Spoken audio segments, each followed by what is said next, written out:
and bring the weapon up. Keep your eyes on target. Bring the weapon to your eyes.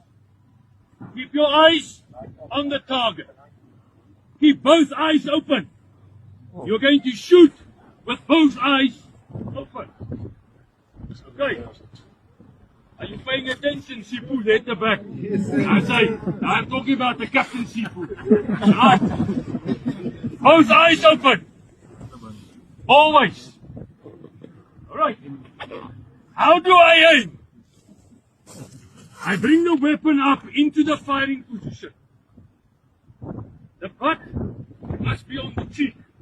Some people fire like this. When you do this, you make a parallax fault.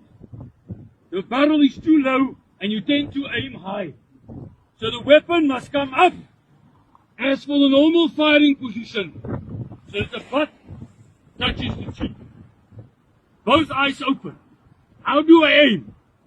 I aim by putting the top of the front pillar guard just below the target. If you aim at the person, you shoot him in the groin. This is where you aim. Where will the bullet strike? Slightly higher in the stomach. Okay. Right. Good. So, eyes open.